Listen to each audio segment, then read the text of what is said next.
Bienvenue dans Multivers le podcast. Vous êtes curieux de connaître les coulisses d'une maison d'édition manga ? Christophe Geldron nous invite chez lui aux éditions Naban pour nous dévoiler un peu ce milieu, sans langue de bois mais avec sa sympathie qui le caractérise. Cette seconde partie d'interview sera aussi co-animée avec l'excellent Anma Manga. Je vous laisse en compagnie du pilote Bubuzz. Bon voyage!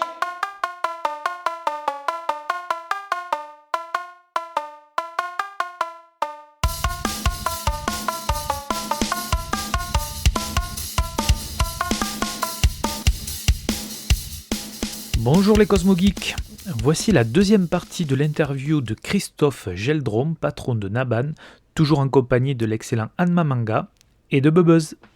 Naban fait preuve d'une grande transparence dans sa relation avec les clients et les fans. Est-ce que c'est une position économiquement porteuse ? C'est comme tout, c'est l'investissement. C'est pas cynique, hein. C'est l'investissement humain, là, par contre, que l'on peut mettre. On n'a pas forcément les moyens financiers. Donc, on peut pas jouer avec les gens, on peut pas leur... Ça m'énerve parce que dès que je pense à ça, je pense, on ment pas aux enfants. On peut pas mentir, enfin, ça se voit trop. À partir du moment où vous êtes fake, à partir du moment où vous utilisez des subterfuges, il y a un moment, ça va vous retomber dessus parce que vous ne serez plus en cohérence par rapport à la réalité des choses.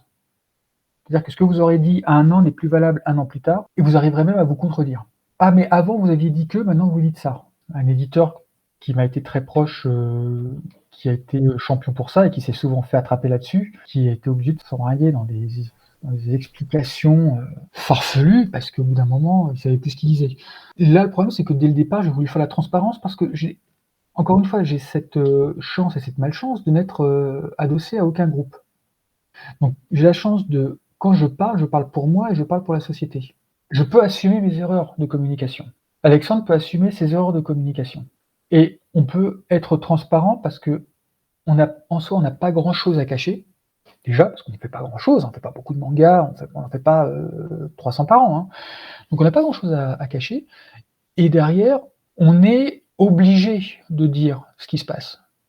On est obligé de le dire. Quand je suis avec Venus Wars ou avec Kojiro, où l'imprimeur n'a plus de papier, je prends pas de pincettes pour dire non, l'imprimeur, il y a un problème de papier. Et ça arrive, hein, on a eu Kana qui l'a dit des fois pour certains titres, comme ça peut arriver, hein, d'approvisionnement. Sauf que là, non.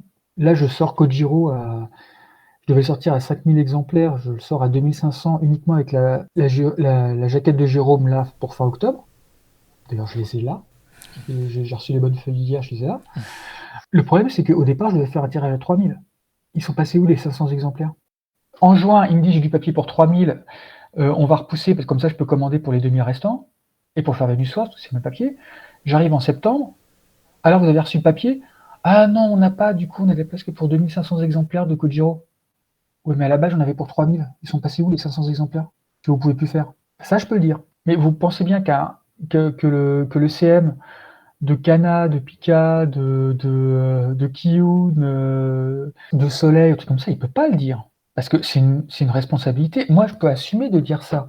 Si l'imprimeur le prend mal, on en discute, et puis voilà, en disant, bah oui, mais je peux pas dire ça. Par contre, le CM, c'est pas lui qui va discuter avec l'imprimeur si l'imprimeur est au courant de ce tweet. Et il va dire, mais attendez, il y a mon nom sur les mangas, ça préjudice, vous vous rendez compte quand vous êtes, je vous attaque et tout. Le CM ne veut pas assumer ça.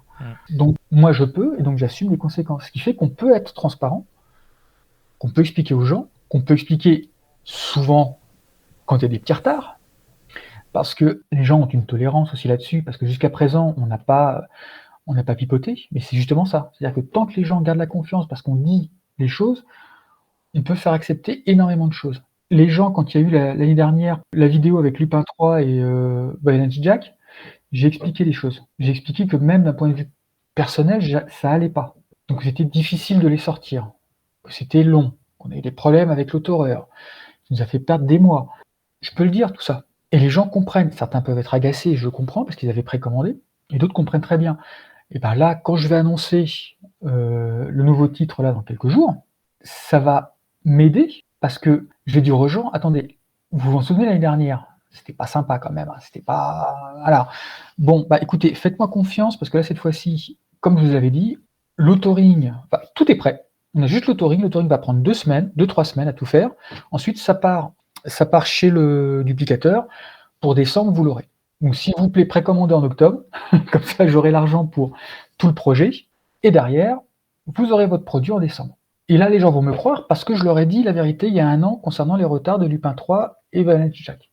Je me suis pas caché derrière le côté «Ah, les Japonais sont lents.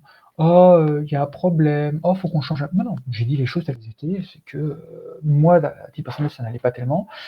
Et on s'est retrouvé avec un auteur extrêmement compétent, mais un peu faillible sur certains aspects. Voilà, donc c'est pour ça que la communication est la seule arme qu'on a et la chose sur laquelle on peut tenir tout ce qu'on veut et où en plus on commence à être vraiment reconnu comme étant un exemple, pas un modèle, parce qu'un modèle c'est à suivre, un exemple c'est parmi tant d'autres. On est un exemple de communication sur le manga, mais c'est aussi parce qu'on a des libertés que les autres, des fois, n'ont pas. Donc, il faut être aussi, des fois, un peu indulgent.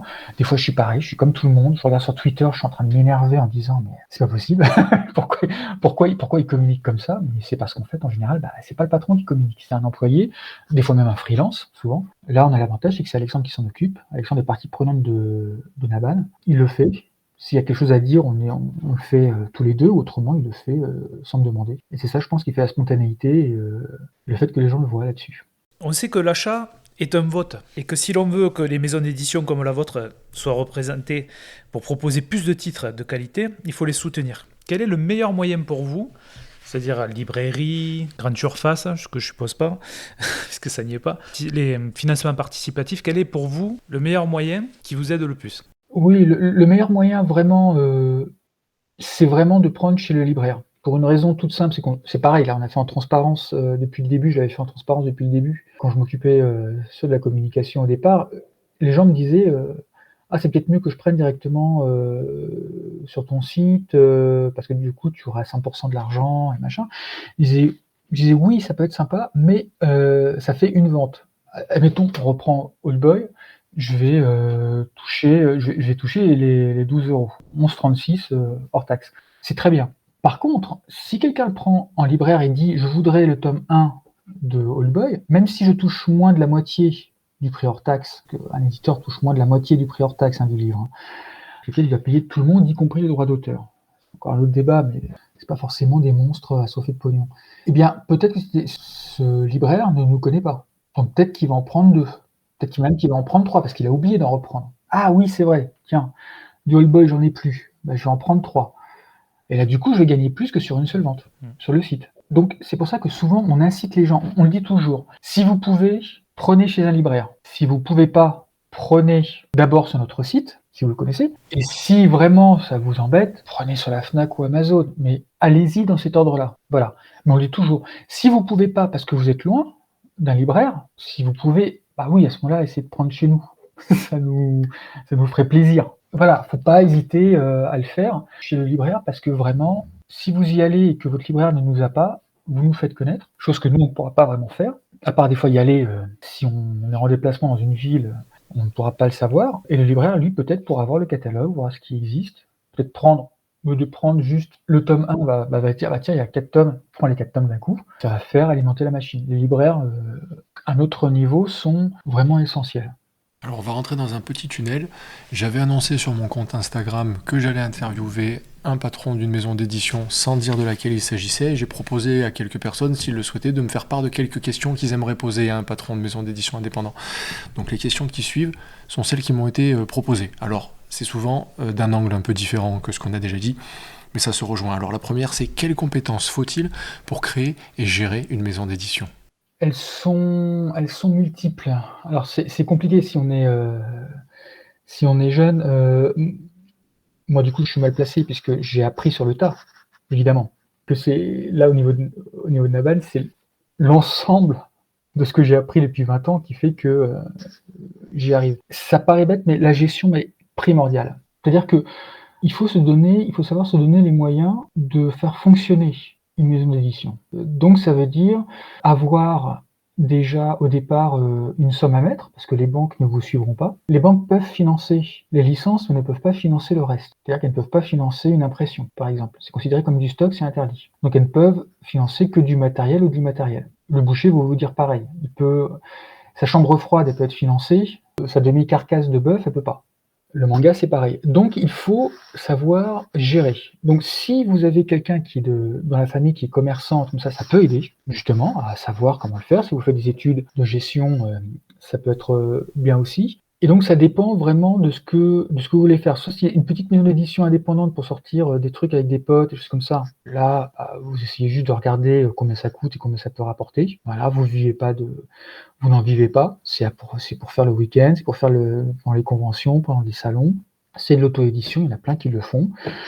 Vous pouvez être prêt à payer le prix de votre passion et donc à perdre peut-être 2 000, 3 000 euros par an. Bah, tant pis, vous n'allez pas en voyage, mais par contre, vous vous faites plaisir avec une petite maison d'édition autoproduite, de manga japonais ou de manga français d'ailleurs. En tout cas, voilà, vous le faites.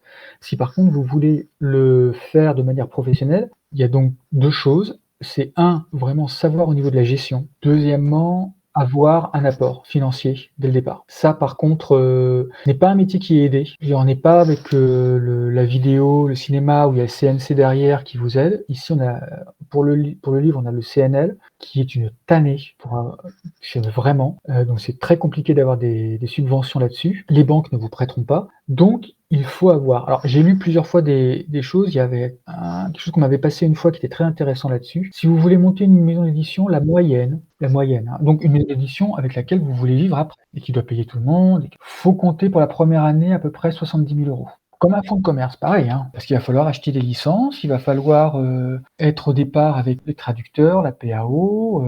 Alors vous pouvez trouver un imprimeur qui peut faire un petit délai, évidemment, mais en général il va demander à 30 jours, voire des fois demander des arts quand il ne vous connaît pas, donc payer 10, 20, 30% d'avance. Et puis savoir que si vous voulez produire tant de bouquins, tant de bouquins vous coûter tant, il va falloir voir sur un tableau Excel tous les mois combien ça va vous coûter en cascade, puisque ça va s'accumuler. Si vous ne faites qu'un seul bouquin avec qui a 10 tomes, ça va. Si vous lancez plusieurs séries en même temps, vous allez avoir le cumul qui fait qu'au départ vous avez un tome, puis ensuite vous avez 2 tomes à sortir, puis ensuite 4, puis 8, puis ça part en cascade comme ça. Ça, faut le supporter économiquement. Donc voilà, il y a vraiment deux visions à avoir là-dessus, à savoir est-ce que vous voulez le faire pour vous, et là il y a plein d'exemples qui existent de gens qui arrivent tranquillement, qui font ça pour se faire plaisir, qui font des investissements, un petit peu d'investissement, qui font beaucoup de participatifs. Ça aide beaucoup aussi pour des projets spécifiques, pour des trucs qui vont faire des one-shots ou même en 2 tomes. Voilà. Donc si vous voulez vraiment être professionnel, c'est comme n'importe quel métier, il faut une mise de départ. Vous n'aurez pas d'aide de l'extérieur, il vaut mieux avoir des investisseurs, puis après ça se gère comme une société normale. Il faut trouver sa matière première, c'est-à-dire les mangas, et tout le processus industriel derrière. Alors évidemment, du coup j'ai une réponse à la question suivante qui était peut-on tirer des revenus suffisants pour vivre d'une maison d'édition indépendante? Tu y as répondu, je pense que là c'est assez clair. Oui, mais oui, c'est comme n'importe quel commerce. C'est-à-dire que si vous dégagez suffisamment, vous savez qu'un salaire, si vous voulez vous payer au SMIC et que vous êtes président tout seul, un SMIC, ça va être 2500 € brut. Chargé. Enfin, chargé. Si c'est un salarié au SMIC, ça va être 1700 €. Donc déjà, vous savez que si vous avez vous-même, en tant que président, que vous êtes majoritaire, plus quelqu'un que vous allez mettre au SMIC parce que vous avez plein d'ambition, déjà vous savez qu'il va falloir au minimum avoir ces 2 sommes, donc 4 000, 4 500 € tous les mois en caisse, plus l'impression, plus les achats des droits, bon, 70 000. Est-ce que tu peux nous expliquer brièvement le parcours d'acquisition des droits d'une œuvre et ensuite jusqu'à la publication et combien de temps ça prend en plus de ça?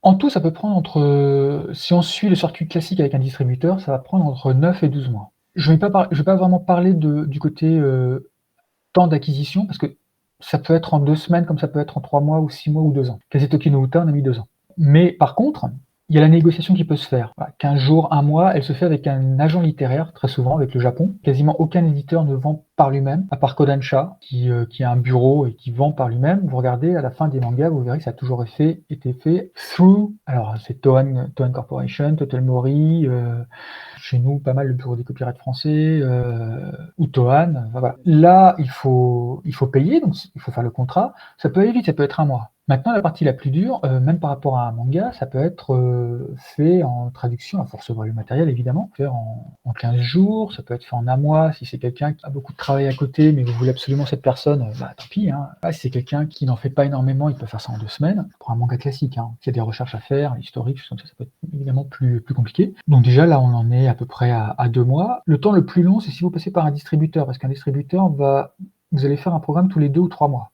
suivant les distributeurs. Ce qui veut dire que, par exemple, là, actuellement, pour les sorties de janvier, février, mars, nous, on a eu une présentation en septembre. Donc, le produit va sortir en septembre, soit en janvier, soit en février, soit en mars. Donc, ça veut dire que les produits qui sortent, les mangas qui sortent fin mars, on les a vus avec avec le distributeur en septembre. Donc, il y a 6 mois. Ça ne veut pas dire qu'ils doivent être prêts 6 mois à l'avance. Ça veut juste dire qu'il faut au moins avoir eu les droits pour l'annoncer. Tout compris, suivant l'imprimeur va vous mettre 1 mois, 3 semaines ou 1 mois, suivant s'il est en France, s'il est à l'étranger, avec le temps de Livraison. de transport. Et puis voilà. Donc c'est pour ça que je dis, ça peut être entre 9 mois ou même des fois un tout petit peu moins. Là, pour Her, par exemple, l'avantage, c'est que c'est un one-shot. On l'a signé en juin, on l'a fait en juillet, il va sortir en novembre. Mais parce qu'on a pu le signer juste avant le programme avec Makassar. En juillet, on a donné les sorties qui sortaient pour octobre-novembre. Donc là, effectivement, on est juillet, donc août, septembre, octobre, novembre, 4 mois. Là, c'est idéal, c'est génial. Là, c'est génial parce qu'on récupère l'argent très vite. Mais c'est pas toujours le cas. Donc il vaut mieux dire quand même 9 mois, le bon temps. Donc c'est pour ça que je disais encore une fois, il faut pouvoir tenir d'ici là. Qu'est-ce qui te motive et te décide dans le choix d'une œuvre ou d'une licence? À quoi tu es sensible? Quelles émotions te traversent ou doivent te traverser quand tu regardes un catalogue? L'avantage, des fois, on le sait très bien, on est très peu à parler japonais, donc en général, on regarde les bouquins tels qu'ils sont, on regarde les reviews qui sont faites, on regarde les sorties ailleurs. Et je dois avouer que c'est vrai que le dessin joue évidemment énormément, mais c'est pas forcément le dessin en lui-même qui va me décider complètement. C'est-à-dire que ça va plutôt être le côté feuilletonnant, ça va être les pauses. Je parle pour mes goûts personnels, hein. Les pauses qu'il va y avoir dans le manga, en fait, l'introspection, parce que là on part dans quelque chose de très psychologique, mais il faut qu'effectivement, en regardant sans lire, je me sente accroché au point de me dire j'aimerais savoir ce qu'ils se disent. C'est ça pour moi le truc qui me semble décisif. C'est de me dire j'aimerais bien comprendre ce qu'ils disent. Parce que la façon dont c'est fait, les émotions qui ressortent des personnages qui sont dessinés, le décor, des fois l'absence de décor, tout ça font que ça m'attire et que j'ai envie d'en savoir plus. Donc des fois évidemment ça fait qu'on peut passer à côté d'un titre extrêmement bon parce qu'en fait voilà, ou des fois on peut se retrouver avec un titre qui au final est assez médiocre.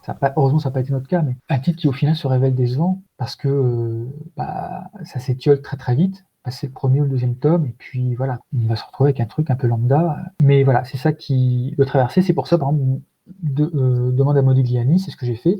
C'était absolument pas mon style de dessin à la base. J'aime bien le dessin assez conventionnel manga. Là, l'autrice Aizawa a un style très personnel, mais ce qu'elle dégageait dedans, c'est cette naïveté, ces sentiments purs et francs. Je le ressentais, même si je ne comprenais pas tout. Est-ce qu'un éditeur peut se lancer et tenter d'acquérir des droits s'il n'a ni expérience ni contact au Japon? Si c'est un éditeur qui est déjà dans le métier, oui, bien sûr, bien sûr. Tout ce qu'il a à faire, c'est regarder les crédits à la fin d'un manga et puis il a les contacts, hein. C'est aussi bête que ça. Faut juste se lancer dans le grand bain et puis y aller. Même pas forcément besoin d'aller au Japon d'ailleurs. Faut trouver juste les coordonnées. Certains ont un site internet. Voilà, c'est trouvable, hein, c'est pas un problème. Si on se lance, là c'est plus compliqué parce que les Japonais attendent souvent d'avoir un background. Ils attendent que vous ayez déjà édité quelque chose. Ce que je disais tout à l'heure avec Black Box au départ, c'est que personne n'en a voulu parce qu'on avait beau faire de la vidéo et avoir une expertise dans la vidéo, travailler avec Toei Animation, avec TMS, avec machin, oui, mais vous n'avez pas de manga, donc là dans ce genre de cas-là, ce qu'il vaut mieux si on est indépendant et qu'on veut se lancer, il vaut mieux aller voir sur des tout petits éditeurs, enfin, se renseigner sur des tout petits éditeurs, c'est-à-dire faut arrêter ce fantasme de dire je veux faire du shonen, je veux éditer le prochain Naruto, non, tu n'y arriveras pas. Donc c'est là où il faut avoir par contre une fibre plus de BD global, parce qu'on va être avec des petits éditeurs, donc on va pas du tout se retrouver dans les codes de shonen ou de shoujo qu'on a eu jusqu'à présent. Et donc il va falloir aller voir chez les petits éditeurs qui vont avoir des styles un peu différents, qui vont avoir beaucoup de one-shot, qui vont avoir des choses comme ça.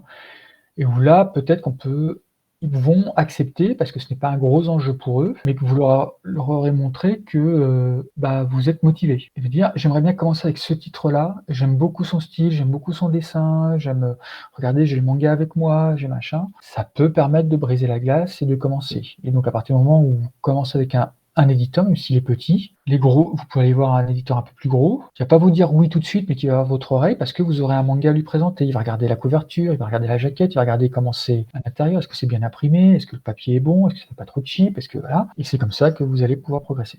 Si vous êtes tellement indépendant sans expérience. Si vous êtes un groupe qui a déjà fait de la bande dessinée, qui a déjà fait du livre, qui a déjà fait... Là, les moyens souvent ne sont pas les mêmes et les Japonais vont plus vous écouter.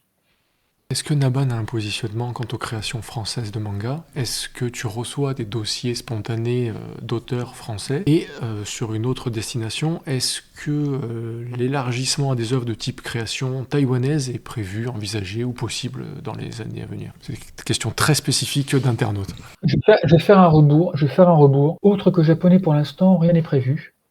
D'autres le font mieux que moi. Je n'ai pas l'expertise et l'expérience pour ça pour l'instant. Au niveau des créations françaises, c'est vrai que j'en reçois pas mal. J'en reçois toutes les semaines, actuellement, des demandes. Sauf que ça va vraiment de choses qui ne nous correspondent pas à des choses qui sont très amateurs, mais très, très amateurs. C'est-à-dire qu'il y en a beaucoup qui veulent imiter du manga, mais il vaudrait mieux qu'ils le fassent pas. C'est pas péjoratif quand je le parle, c'est pas pour me moquer. C'est juste qu'ils essaient de copier quelque chose qui certainement les séduit, mais il vaudrait mieux qu'ils développent leur propre style, plutôt que d'essayer de forcer absolument leur style à eux, à ressembler à quelque chose qui existe. Parce que du coup, on se retrouve avec des mangas qui ressemblent à des tentatives de faire du manga, ce qui est un peu dommage. Et par contre, c'est quelque chose qu'effectivement j'aimerais beaucoup faire un jour, faire de la vraie création. J'avais vu des choses qui étaient assez intéressantes, notamment à Angoulême, de jeunes dessinateurs, des fois qui avaient 18-19 ans, qui étaient assez prometteurs, mais je leur disais: «Allez pas dans le manga, allez plutôt voir les Humano, allez voir Fluide Glacial, allez voir, je vais dire Persepolis, non, il y a un gros éditeur qui finit par Police, j'ai oublié son nom, mais ça va me revenir, Futurapolis également». Je leur ai dit: «Voilà, je pense que vous approchez, mais vous êtes très hybride et vous êtes quand même beaucoup inspiré par la BD franco-belge. Peut-être que ça les intéressera plus qu'un éditeur manga». Moi, je ne le fais pas pour l'instant parce que je n'ai pas l'argent pour le faire, parce que ce que je veux, c'est quand même avoir quelqu'un qui puisse en vivre en faisant le manga. Et surtout, ce que je rechercherai, ce sera quelqu'un qui acceptera d'être suivi comme les Japonais sont suivis. C'est pas une question d'ego, c'est pas une question de j'ai envie d'être chef, c'est juste qu'il faut voir ce qui marche. Ce qui marche, pourquoi ça marche, le manga par rapport à d'autres, c'est que les auteurs ont une liberté limitée. Ils ont une liberté de création jusqu'à ce qu'on leur dise que ce qu'ils font là, sur cette case, est nul. Recommence. Donc ce serait Naban tantôt en plus. Voilà. Parce que je pense que les gens ont besoin quand même. Ce qui marche par rapport au manga, c'est que ça a été éprouvé par l'imagination du mangaka et peut-être un petit peu d'assistant ou d'un scénariste. Par le premier avis du tanto, qui dit ça c'est bien, ça par contre, tu vois, j'ai pas eu l'impact. Je l'ai pas ressenti l'impact. Donc, est-ce que tu pourrais le rendre peut-être un peu plus comme ça, ou bien des fois dire: «Ah attention, en ce moment, on a eu d'autres mangas qui ressemblaient à ça marche pas du tout, change un petit peu ton fusil d'épaule». Genre City Hunter, qui était très noir au départ et où ils ont vu que beaucoup de filles adoraient Rio. J'ai dit: «Mais ce serait bien que Kaori, enfin tu vois, qu'ils soient un peu plus proches les deux, tu vois, mais qui s'aiment bien, mais qui s'aiment pas trop, parce qu'on a un public féminin là-dessus». Autrement, Ojo, il aurait continué dans un truc noir. Il était vraiment dans du côté presque hard-boiled, mafia au départ. C'est son tanto qui lui a dit on a un public féminin qui est en train de se créer parce qu'il est quand même sacré beau gosse. Ce serait bien de le conserver, une petite amourette, un petit machin. Voilà, c'est ça en fait le but. Et ensuite, il y a le lectorat qui, en plus, au fur et à mesure des semaines, peut donner son avis. Donc, la méthode est éprouvée. Est-ce que j'aurais, si un jour j'ai les moyens de le faire, ce sera ça. Ce sera d'avoir une supervision de l'auteur pour qu'il puisse savoir, pour qu'il puisse avoir des retours, pour qu'il ne soit pas enfermé dans sa bulle, à livrer un truc qui va faire 100 pages ou 200 pages sans avoir aucun retour d'ici là. Parce que l'intérêt du manga, c'est le côté feuilletonnant pour les gens quand ils le lisent au départ au Japon. Et c'est ça que je trouve intéressant, c'est la formule qui marche. Très bien. Est-ce que tu discutes avec les autres maisons d'édition, notamment indépendantes, ou même les plus importantes, pour que vous ne vous parasitiez pas vos sorties les uns les autres? Est-ce qu'on discute? Oui. Oui, je discute. Alors, il y en a certains que je ne connais pas. Je connais personne chez Glénat, je connais personne chez Pika, je connais leur nom évidemment, mais on n'a jamais eu l'occasion de se croiser. Soleil, j'ai connu, on s'est croisé il y a très très longtemps. Kiyun, je connais bien. Isan, je connaissais à l'époque. Voilà. Évidemment, les petites maisons comme Shiba, je connais très bien, comme Mao. Ça, il n'y a pas de problème là-dessus. Château. Et je suis en train d'oublier. Je suis en train d'oublier Nazca, voilà. Akata aussi, on discute. Mais par contre, c'est vrai que c'est un peu compliqué. C'est un peu compliqué. Parce que chacun peut avoir un bon intérêt à un moment ou à un autre. Donc c'est vrai que quand on est très, très petite maison d'édition, c'est arrivé de nous refiler des suggestions de catalogues qu'on vient de nous présenter. En disant: «Ça, c'est pas pour moi, mais tiens, regarde, ça, c'est peut-être pour toi». «Tiens, il y a ça, tu travailles déjà avec eux, est-ce que tu vas le prendre?» Et à me dire: «Ah, j'ai eu le rendez-vous avant, ça m'intéressait un petit peu. J'aimerais, peut-être faire une offre». Je dis: «Bon, bah, écoute, je vais pas relancer». Ou des fois, ça m'arrive avec des éditeurs un peu plus importants que je connais en leur disant: «Ça, est-ce que tu vas faire une offre?» J'y vais franchement parce que je n'ai aucune chance face à un éditeur plus gros et je leur dis carrément: «Voilà, moi je m'intéresserais de ça, est-ce que tu es intéressé ou est-ce que tu sais que si les autres sont intéressés?» Ils me disent: «Ouais, en fait, on est un peu intéressés». On discute pas chiffres, mais en règle générale, s'ils sont pas intéressés, ils vont le dire, s'ils sont intéressés, ils vont le dire. Évidemment, on va pas discuter, le bout de grès, machin, mais dans ce genre de cas-là, je vais dire, moi ma phrase toute faite, c'est toujours, parce que tu te doutes bien, si tu me dis que tu y vas, moi ça sert à rien que tu perdes du temps. Je peux pas la jouer, je peux pas la jouer. Donc voilà. C'est une question d'enchère, en fait, dans ce cas-là, c'est ça? C'est-à-dire, toi, tu vas dire, je souhaite acquérir cette licence à tel tarif, et l'autre derrière, qui est plus gros, il va dire, oh ben, moi, je peux mettre plus. Oui, mais il peut même sans jouer les enchères, il peut même mettre plus par rapport à ses habitudes à lui. Parce que quand on fait les enchères, c'est pas un prix, je veux dire, c'est pas le prix au kilo de viande. C'est des œuvres, donc on a juste des droits d'exploitation, on fait juste une avance sur les royalties qui seront versées à la maison d'édition par la suite, en cas de succès. Si on n'a pas de succès, cet argent reste à eux. Si on dépasse un certain nombre de tomes vendus, l'éditeur récupère 8 ou 10% des ventes qui sont faites. Mais donc des fois, moi je sais qu'un éditeur indépendant va s'engager sur 1 500 exemplaires, peut-être 2 000 exemplaires. 1 500 déjà ça commence à tirer, parce qu'on y croit.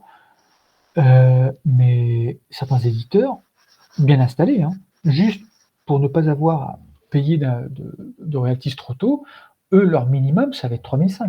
De toute façon, si je suis en phase 2, ils vont faire leur offre habituelle sans enchère, ils vont être à 3 500, je vais déjà être à... Alors que moi, j'ai plutôt être sur du 1 500.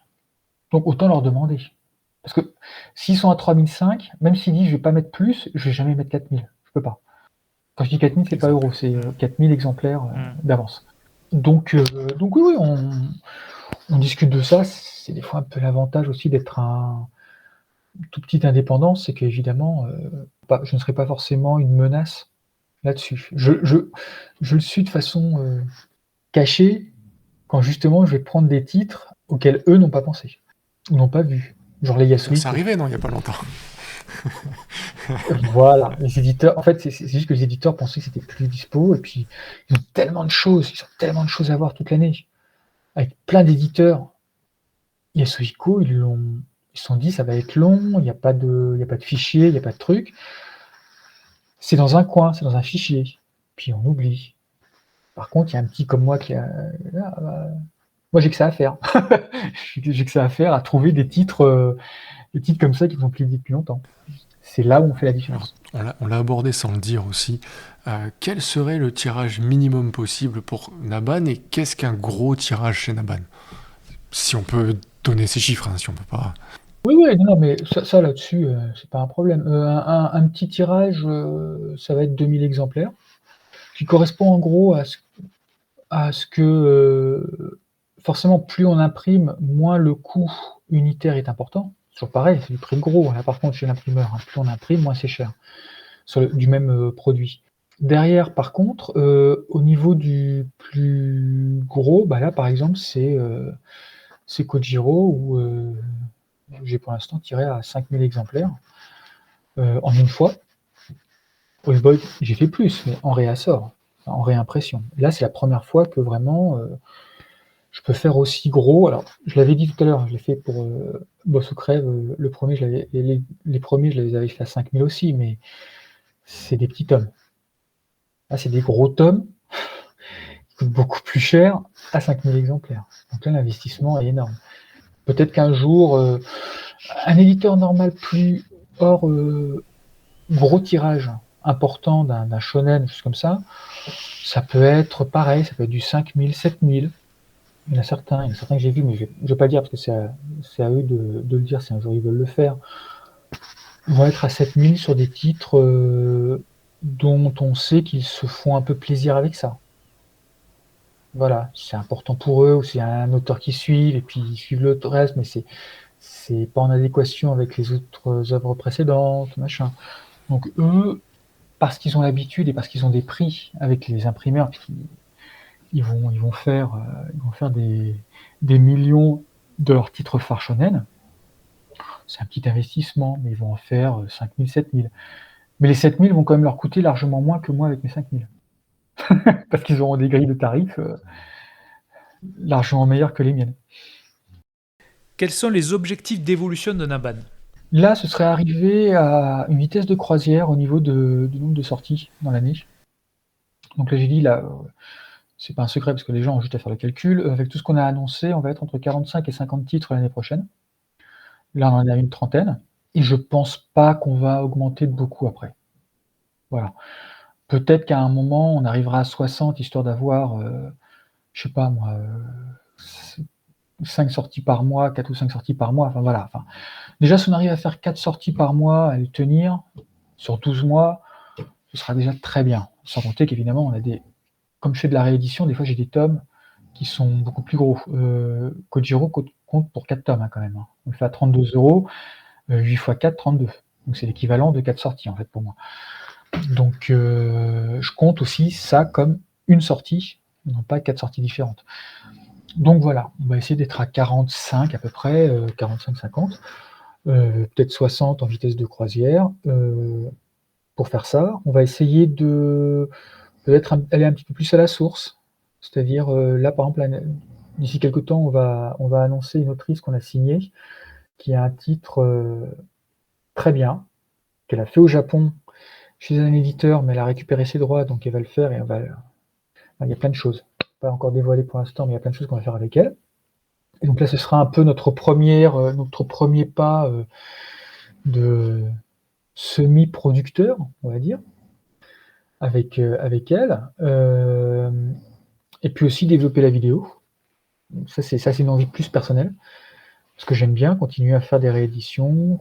Là, il y a un projet qu'on essaie de mettre en place pour le début de l'année prochaine. Et si ça arrive au bout, voilà. Moi, je dis pas que je pourrais pas faire mieux, mais ce sera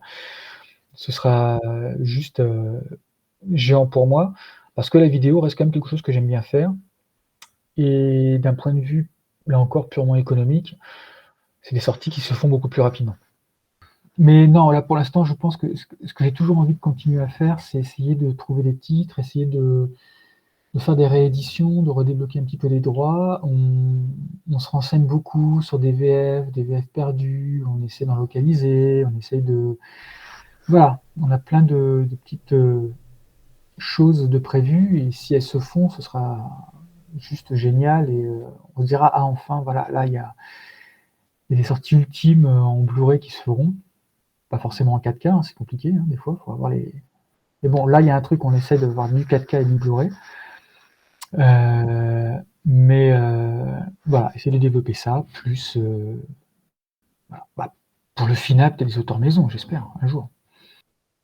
Alors, on va rentrer dans la dernière partie, on va apprendre un tout petit peu à te connaître, ça permet un peu de mieux te comprendre. Parmi tes œuvres préférées, quelles sont celles que tu peux citer dans les mangas ? Alors, il y en a une en manga parce que je suis en train de le relire, mais je l'avais déjà lu avant, et que j'adore, c'est Sabo Eiichi de, de Ishinomori. J'adore ce côté. Alors, il a un dessin qui est juste magnifique, enfin, très simple, mais il arrive à. C'est ce que je disais, il arrive à rendre des ambiances, comme c'est quelque chose qui se rapproche beaucoup d'un mélange entre du Sherlock Holmes et puis du mendiant, enfin pas du mendiant, du masseur samouraï, masseur au sabre, avec des enquêtes, avec chaque histoire sont des enquêtes, mais on ne sait jamais, des fois elles se résolvent bien, des fois c'est des drames, des fois c'est. J'adore absolument ce manga, j'adore l'animé. Il y a des épisodes qui sont sous-titrés sur YouTube qui existent. C'est du noir et blanc, je crois que c'est le premier titre réalisé par Rintaro. Rintaro a fait les premiers épisodes. Et on remarque effectivement une sorte de mise en page. C'est de 67, donc il n'y a pas de budget. Enfin, c'est incroyable. C'est limite presque des cellulos qui bougent. Un manga que je cite très souvent, RG Veda. Pour moi, quand je l'ai lu à l'époque chez Tonkam, j'ai pris une claque graphique, narrative absolument incroyable. Le tome 10 m'a scotché à l'époque par rapport à toutes les révélations qu'il y a du manga. Je suis tombé complètement amoureux de tous les personnages, de la façon de les créer, de les faire évoluer, des différents styles, de passer d'un dessin qui est absolument magnifique, riche en détails, et dans la mise en scène, à des fois des scènes qui sont absolument atroces et déchirantes, avec toujours cette maestria dans le dessin. Donc voilà, ce sont des titres qui m'ont vraiment beaucoup marqué. Pareil, j'avais adoré Video Girl Eye, qui comptait beaucoup à une époque pour moi. Par rapport à tout le propos, par rapport à tout ça, il y a l'absence des parents. Mes parents étaient là, mais c'était pas vraiment, entre guillemets, ils étaient là sans être là. Sur les relations avec les autres personnes, comment s'affirmer, voilà, c'était vraiment très bénéfique pour moi à l'époque. Puis après, même, par contre, les choses récentes, normalement, je n'aime absolument pas le shonen, parce que depuis Dragon Ball, c'est bon, on a donné. Yu Yu Hakusho, j'aime bien. Et j'aime beaucoup la fin aussi, donc c'est bien, mais Hunter x Hunter, ça me passe complètement au-dessus. Dragon Quest, j'adore Dai. J'adore le personnage de Fly de Dai, j'aime beaucoup regarder la série, le manga, j'y arrive pas. Voilà. Et par contre, j'ai adoré Demon Slayer. J'adore le manga, j'adore l'ambiance qu'il y a dedans, j'adore ce côté, justement, manga d'aventure, très typé années 80. Il y a toujours cette légende comme quoi, effectivement, apparemment, ce serait une femme, et pour moi, je suis persuadé que c'est une femme qui a écrit Demon Slayer, parce que... Je croyais que c'était acté, ça, je sais pas pourquoi. Moi, j'avais cette notion que c'était une autrice, mais que c'était acté. Non, apparemment, ça ne l'est pas. On ne sait toujours pas si c'est un homme ou une femme. Officiellement, on ne sait toujours pas si c'est un homme ou une femme. Mais rien que le fait, en fait, c'est toujours un peu... Ça expliquerait voilà, des choses quand même, que ce soit un homme. Ça, mais le simple fait que ce soit un auteur, alors, parlons au masculin pour l'instant, que ce soit un auteur du Jump qui ne veut pas dire qui il est, ne pas se montrer, par rapport au Japon, c'est pas masculin comme comportement. Je ne connais pas un seul auteur de manga du Jump qui n'a jamais voulu dire qu'il était un homme, ou qui n'a jamais, à un moment ou à un autre, montré sa trombine. Même Ikegami, qui souvent ne voulait pas montrer depuis quelques années, enfin depuis pas mal d'années, son visage, des fois quand il y avait des vidéos, il se dessinait lui-même, machin, mais on sait que c'est un homme, on sait, voilà, et on peut filmer dos. Voilà. Là, le fait que pour la première fois on ne sache pas, même des gens qu'on ne voit jamais, comme Takeshi Obata par exemple, on sait que c'est un homme. Là, comme par hasard, c'est un auteur qui fait un carton absolument phénoménal. On n'arrive pas à savoir si c'est un homme ou une femme. Si on ne sait pas si c'est un homme ou une femme, c'est que c'est une femme. Enfin, c'est mon analyse. Mais j'ai adoré. J'ai adoré Demon Slayer parce que j'ai retrouvé ce côté, pas Jump justement, mais plutôt ce côté Shonen Sunday de Shogakukan, dans ce côté Ranma 1/2, Ushio et Tora, je vais dire Spriggan parce que c'est ce que je suis en train de dire en ce moment, qui était aussi dans le Sunday à l'époque. Tout ce côté mêlé dans la vie réelle, que c'est une vie réelle, mais avec ce petit côté fantaisiste en plus. On n'est pas sur des côtés l'amitié, le machin, non, on est plus sur le respect, on n'est pas sur une progression aussi, on n'est pas sur un personnage qui est faible et qui doit... Le côté, dans Demon Slayer, le côté j'apprends pour devenir plus fort, c'est torché en 2 tomes. C'est torché en 1 tome même, 1 ou 2 tomes. Allez, on n'est pas sur une progression. Au bout de 2 tomes, il connaît tout par cœur, il sait comment manier le sabre, il sait quoi. Ça, j'adore. Parce qu'on n'est pas dans une quête. Lui, tout ce qu'il veut, c'est sauver sa sœur. Comme dans Ushio et Tora, c'était pareil. C'était un peu pour libérer Tora. Voilà, ça m'a énormément plu. Et alors, en littérature ou en film, quelles sont tes œuvres fétiches? Alors, j'aime beaucoup Stephen King. Alors, un truc qui est vrai, c'est qu'il sait pas terminer ses histoires.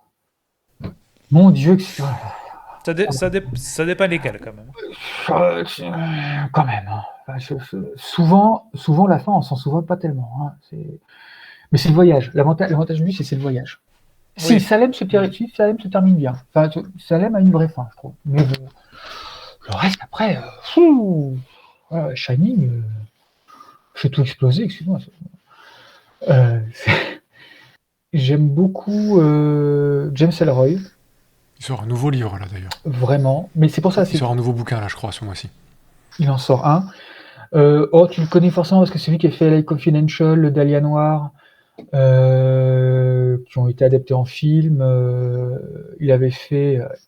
il adore tout ce qui est le côté années 50, crapoteux d'Hollywood, du McCarthyisme, Et les films noirs, des les flics polars noirs. corrompus, du syndicat des camionneurs qui était géré par la mafia. Il adore ça et on n'a pas du tout les mêmes idées politiques. Lui, c'est un républicain de chez républicain old school, pas Trump, hein, mais la vraie droite républicaine réganienne, machin. Voilà.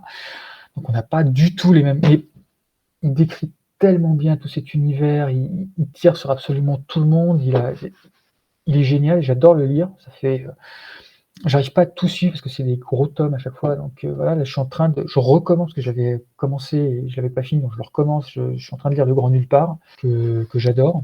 Toujours pareil, hein, c'est les années 50 à Hollywood, quelqu'un qui se fait tuer avec des détails, il est mordu partout, il se fait mordre le sexe, des trucs. Bon, puis il y a quelqu'un qui va essayer de voir, et puis apparemment ça va voir avec la mafia, ça va voir avec les prostituées, ça va voir avec le macartisme, ça va voir avec tout. J'adore. Donc ça, c'est 2 auteurs. Je suis beaucoup plus littérature américaine que française. Si on me demande de la littérature française, je mentirais en disant que j'en lis. Je connais les classiques qu'on a lu au collège et au lycée, mais autrement, ça s'est un peu arrêté là. C'est un peu Zola que je détestais avant, que j'ai appris à un peu plus apprécier. Mais voilà, si tu me reparles de Bellamy, je fracasse tout, quoi. J'en peux plus. Non, après, littérature américaine, j'aime beaucoup. Il y en a que j'aime beaucoup qui est... j'ai oublié son prénom. C'est pas James, mais c'est Bromsfeld, qui est un auteur début 20e, fin des années 30, qui décrit hyper bien l'univers américain des années 30, un peu bourgeois, toute cette bourgeoisie américaine qui essayait souvent de singer la bourgeoisie européenne, qui leur servait de modèle à l'époque pour se hisser. Et en film, j'ai oublié, ça vraiment par contre, alors en film par contre, je suis très très large. Je suis très très large. Je suis pas Nouvelle Vague. On va dire ce que je ne suis pas. Je ne suis pas Nouvelle Vague, ça c'est sûr. Je suis pas cinéma, art et essai.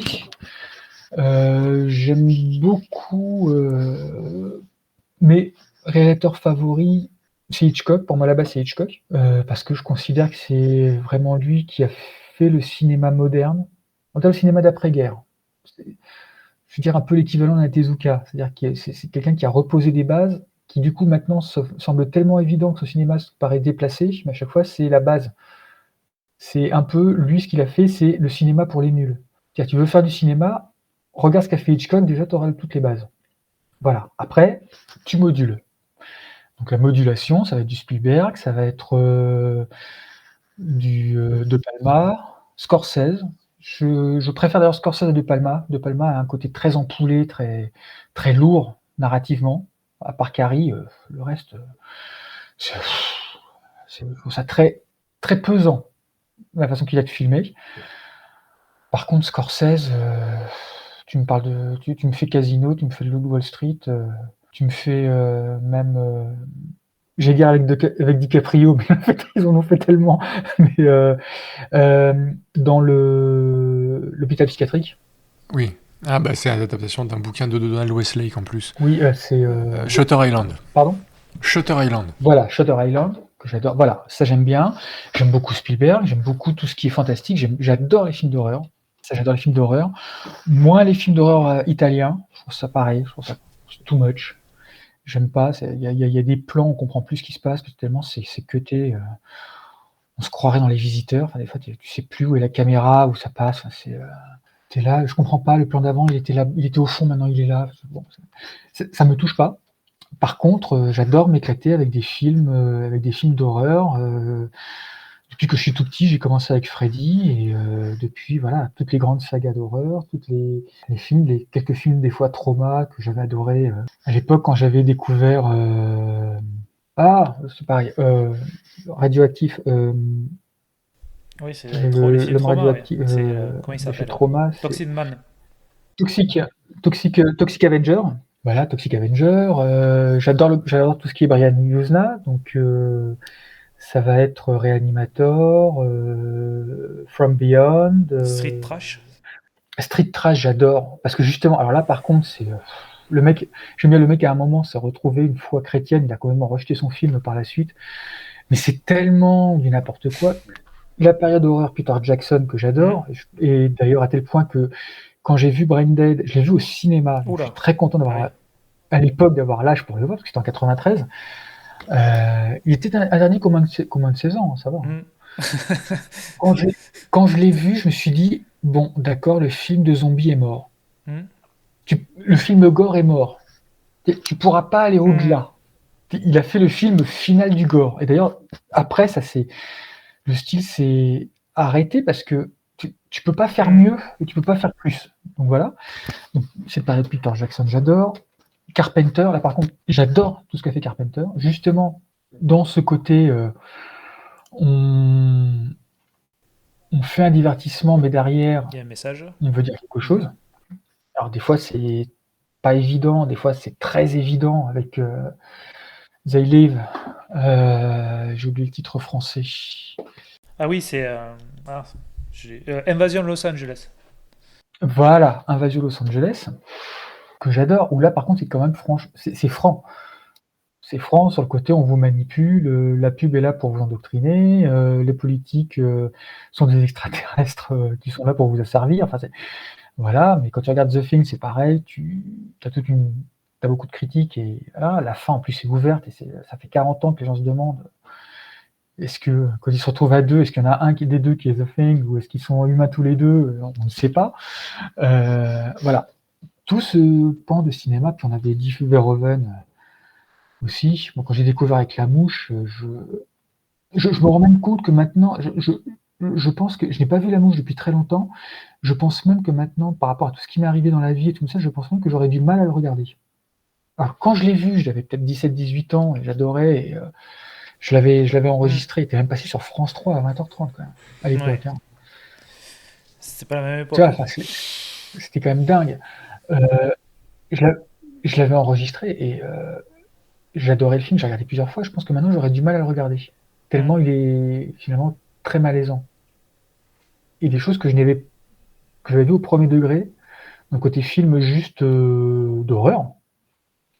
Film d'horreur, film fantastique. Et quand tu vois tout le sous-texte qu'il y a derrière, maintenant, je crois que je le comprendrai tout et je serais très mal à l'aise. Moi, ça m'a fait ça avec Orange Mécanique, que j'ai vu pour la première fois à 14 ans, et quand je l'ai revu à 20 ans, j'ai fait... C'est dur. C'est un peu ça. Alors, j'y arriverai plus. Ça va. Mais c'est pareil, tu vois, ça fait partie des grands réalisateurs. J'ai un pote qui est fan de Kubrick à mort. Moi, Kubrick, tu me sors de Shining, que je suis capable de regarder tous les ans, et j'adore Shining et machin. Pas Stephen King, pas à cause de ces deux King, hein, juste vraiment. Mais le reste de sa filmographie, pareil, j'y arrive pas. Voilà, c'est le genre de truc. Donc voilà, et ça se retransmet évidemment dans ce que j'aime dans Naban et ce que j'aime lire en manga, et qui finalement fait que j'aime le manga aussi et les choix par la culture cinéma que j'ai. Ce que tu es en train de dire, il y a une thématique horreur, j'ai l'impression quand même qui t'intéresse, à part peut-être 17 ans chronique du mal, et que c'est pas ce genre de licence qui est mis en avant là où... Non, parce que c'est difficile d'en trouver qui soit pas gratuit. La plupart du temps, t'as rien à en tirer. T'as rien à en tirer. C'est pas des mangas dont je pourrais parler derrière. Quand je fais Boss ou Crève, je peux te dire qu'en convention, il y a des gens qui passent, machin, tout de suite, ils voient Boss ou Crève, ça leur parle. C'est-à-dire, ils regardent les infos, donc du coup, ça leur parle forcément. C'est d'actualité. Oui, et je pense qu'en plus ça a marché parce que comme on l'a sorti, c'était pas prévu puisqu'on avait acheté comme 6 mois avant, c'était pile pendant la réforme des retraites. Donc tu vois, il y a des trucs à faire. Par contre, un manga qui soit vraiment d'horreur et qui soit sympa, si on parle manga d'horreur, on peut parler par exemple de Battle Royale. C'est un manga d'horreur, mais il y a quelque chose en plus quand même. C'est pas de l'horreur gratuite, il y a quelque chose derrière. Tu as en partie raison pour 17 ans. Par exemple, 17 ans, j'aurais très bien pu faire totalement l'impasse sur Junko Furuta. J'aurais très bien pu le cacher et en faire juste une sorte de polar, mais ça aurait donné un polar un peu malsain. Donc j'avais pas le choix. Là encore, il fallait que je sois honnête sur le produit. Il fallait que je dise, parce que là, les gens auraient dit oui ou non, mais m'auraient pas traité de malhonnête en sortant ça. Du truc vicieux. Tu vois, machin, regardez, il sort un manga où la femme est maltraitée. Oui, mais là, parce qu'il y a un contexte.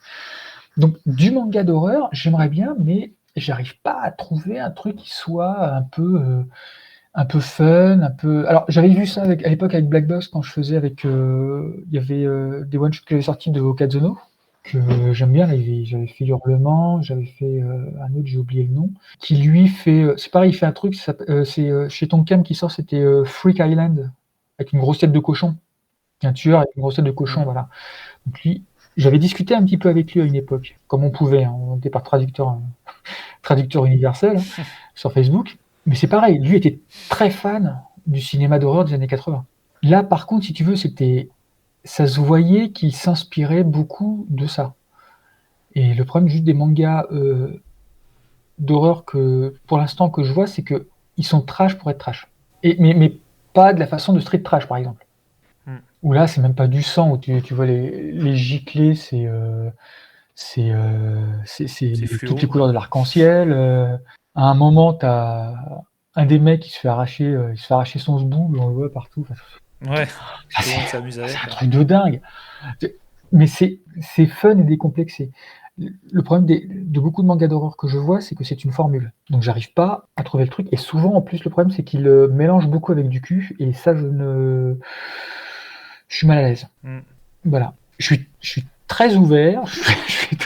Je suis pas du tout offensé par ce genre de truc-là. Mais bizarrement, j'ai plus de mal à l'assumer dans mes choix. Ça me freine toujours. J'ai un peu plus de mal à l'assumer. Donc, je peux trouver ça un peu marrant dans certains mangas. Les mangas que j'ai vus, là, qui, justement, ce que je te disais, sont d'horreur. Souvent, ils en rajoutent aussi là-dedans. Et il n'y a pas besoin, parce que là, par contre, c'est beaucoup de fétichisation de la femme. C'est juste montrer une paire de boobs, montrer le cul, voilà. Donc tout ce qui est formule un peu facile, mais parce qu'au Japon, faut pas oublier, ça reste tous les mangas qui sont faits, même encore maintenant, même dans les plus gros magazines, c'est de la lecture rapide, il faut appâter le lecteur. Faut pas forcément, il ne demande pas une réflexion, c'est les auteurs eux-mêmes qui se donnent une mission de donner une réflexion. Est-ce que ça ne se voit pas forcément? Tu le vois au bout de 2-3 lectures. Mais donc c'est pour ça que j'ai du mal pour l'instant, mon manga d'horreur, j'aimerais bien, mais j'ai pas encore réussi à trouver. Bon, vous les avez annoncés cet été, mais quelles sont les prochaines grosses actus de Naban d'ici la fin de l'année et éventuellement à quoi on peut s'attendre pour l'année prochaine? Alors pour l'année prochaine, on peut s'attendre à exactement tout ce qu'on a annoncé. Parce que justement, c'est la première année où là, on a pu acheter pour quasiment 1 an d'avance. Donc c'est vrai que ça va nous occuper quasiment toute l'année. La seule chose qu'on va faire peut-être un petit peu à un moment, ce sera de faire quelques one-shots, choses comme ça. Donc l'année prochaine, effectivement, on mise beaucoup sur le Josei, comme j'en avais un petit peu parlé, avec Her, donc là le one-shot qui va sortir dès novembre. Hibari Noasa, qui a un côté toujours pareil, un peu tranche de vie et introspection. Évidemment, on va continuer la série de Yasuhiko, puisque là, il y a Jésus qui va sortir en fin d'année, et il y a Jeanne qui sortira l'année prochaine, normalement le premier semestre. Donc ça, on va évidemment continuer. Puis on fait de la réédition, que ce soit avec Subaru qui était chez Delcourt sur le milieu de la danse qui est absolument fabuleux. Il y a 6 tomes. On va compiler. C'est une édition. On va prendre exemple sur l'édition Bunko qui existait au Japon, donc il y aura moins de tomes que l'édition précédente. On va continuer.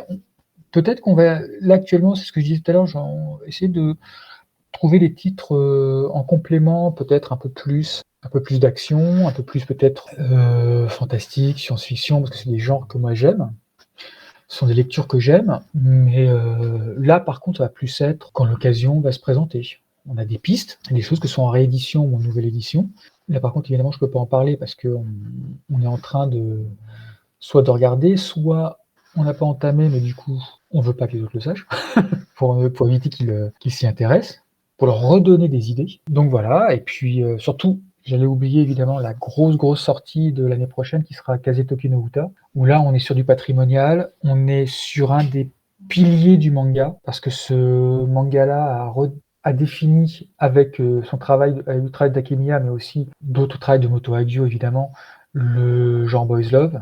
C'est vraiment ce genre de manga qui a énormément inspiré le shonen dans la construction des personnages. C'est-à-dire que jusqu'à ces titres-là, que ce soit chez Takemiya, chez Ryoko Ikeda pour Lady Oscar, pour Moto Hagio avec le cœur de Thomas, les personnages de shonen étaient très monolithiques. C'était des archétypes. Ils n'évoluaient pas dans ce qu'ils étaient. Quand on regarde Ashitanojo c'est très bien, il n'évolue quasiment pas. Il évolue un petit peu par rapport aux événements qui se passent en face. Il s'adapte aux événements, mais il n'évolue pas par lui-même, véritablement. Là, par contre, sur des titres comme Kazetoki no Uta, c'est là où on a réussi à donner de la profondeur au personnage. Et donc, ça, là, par contre, c'est le pur marketing, mais c'est exactement pour ça qu'on dit que, par exemple, pour Kazetoki no Uta, Miura s'en est énormément inspiré dans Berserk pour la relation entre Guts et Griffiths.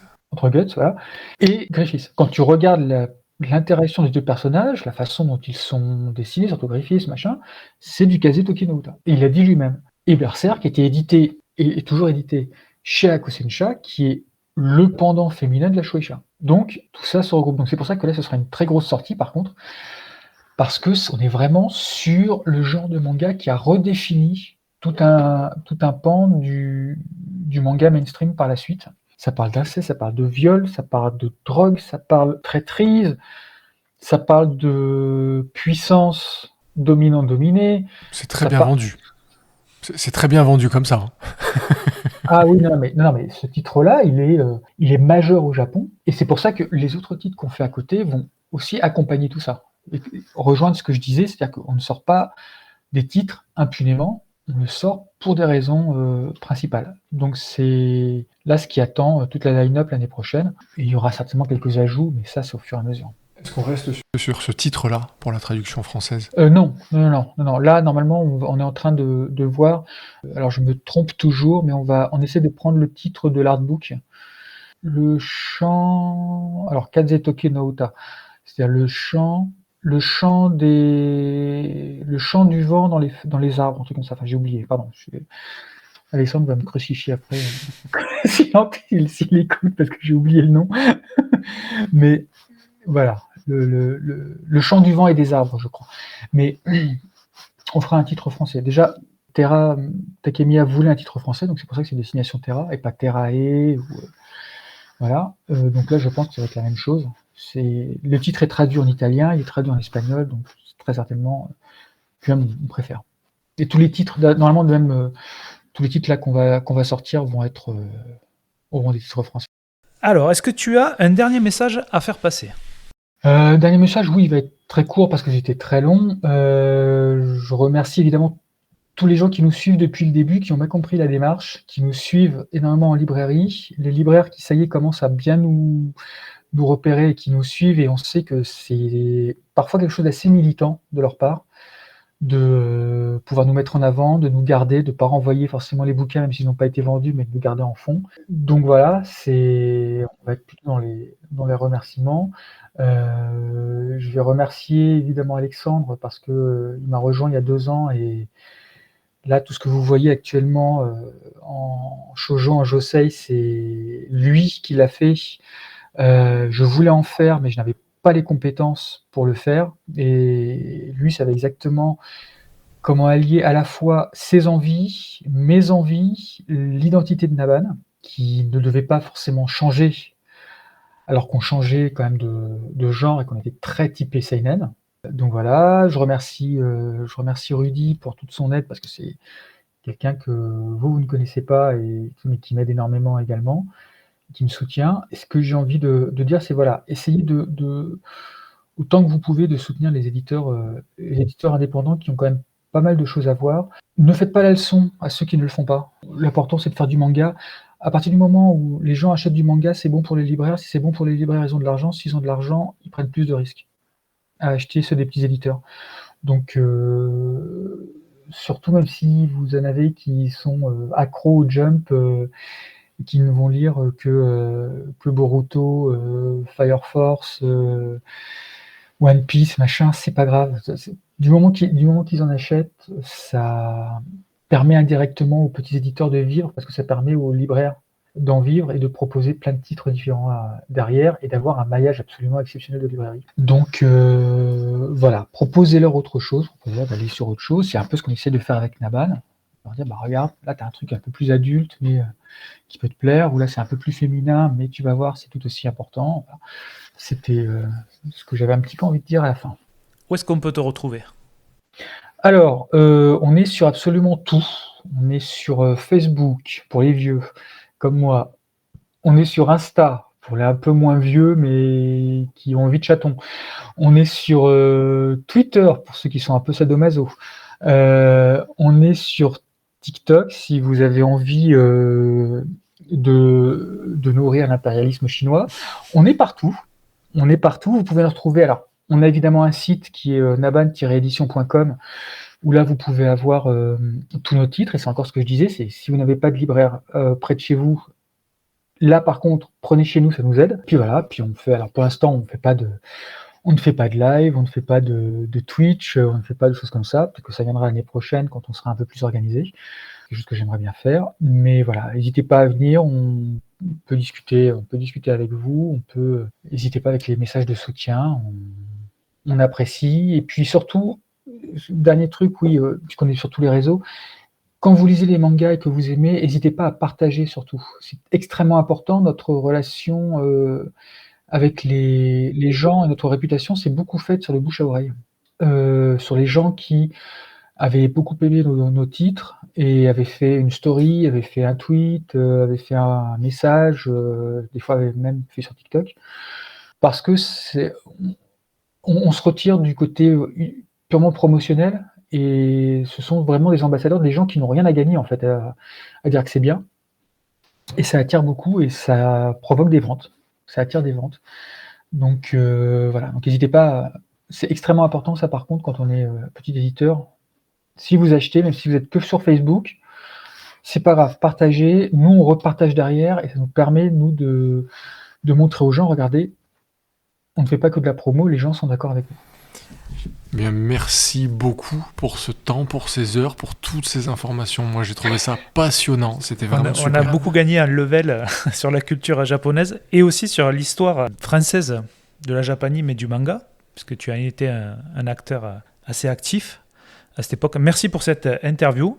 Bah, je vous en prie, ça m'a fait plaisir d'être là. Et comme d'habitude, je parle beaucoup trop. Donc voilà, ça fait beaucoup d'enregistrements. Vous n'hésiterez pas. On a été très bons spectateurs, on s'est bien régalé. Merci à toi, Christophe. C'est gentil. Merci d'avoir effectué ce voyage avec nous. Nous espérons que la destination vous a plu.